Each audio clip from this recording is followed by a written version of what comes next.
This industry is definitely always changing, and the complementary industries around it are changing as well very quickly. So I think being able to learn and pick up these new technologies is a very important skill. Not being afraid to be a newbie and jump in and learn from the ground floor and ask people for help. That is super important for XR development, because you might be an expert in one technology today, but that's not going to be the technology du jour tomorrow. So yeah, I think being able to quickly learn is one of the best skills to have. It is so important to be curious when you're working in immersive, and I think being able to quickly pick things up and be resourceful with your learning, it'll get you really far. And when it comes to the immersive industry, a lot of the documentation may not have been written. This could be a new headset, a new piece of technology that you're working with. So having used so many different devices, you might find that, hey, it's really getting a lot easier to understand how these things work under the hood. You need to stay curious and interested in the ever-evolving landscape, and be unafraid to make mistakes and make bold decisions. As you sort of go through that jungle of issues and problems, you'll come out the other side a better developer. So when you find yourself in that situation again, you'll be better equipped to figure out those new things, even when there are not a lot of learning resources to use.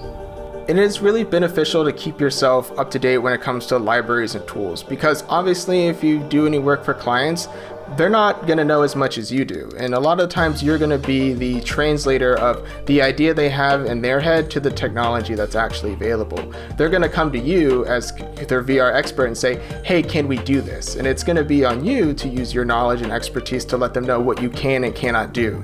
The last thing you would want to do is have a misunderstanding of what's currently out there and promise something to a client that you probably can't do. There is a lot of collaboration across developers. So you don't need to feel like if you ask a question or if you don't know how to do something, that is a wrong feeling. You should definitely be able to approach the other coders and engineers within your industry and say, hey, I've never done this before, how would you approach it? Or where did you start? Did you start with a YouTube tutorial? What was it? Because you are constantly diving in and out of different technologies, especially if you, like me, worked at an agency where every week could be different. You might be picking something up one week on one device, and hey, now you're in a different engine doing something else the next week. It's okay to ask questions. It's okay to ask other engineers and bounce ideas off of each other, because everyone wants you to succeed. Everyone wants that project to succeed.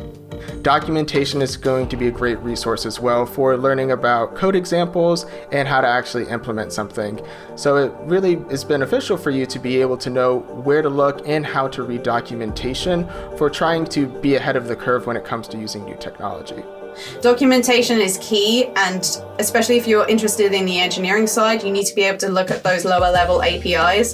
There may be a point where you need to dive into that, or that helps you understand what's happening at a higher level.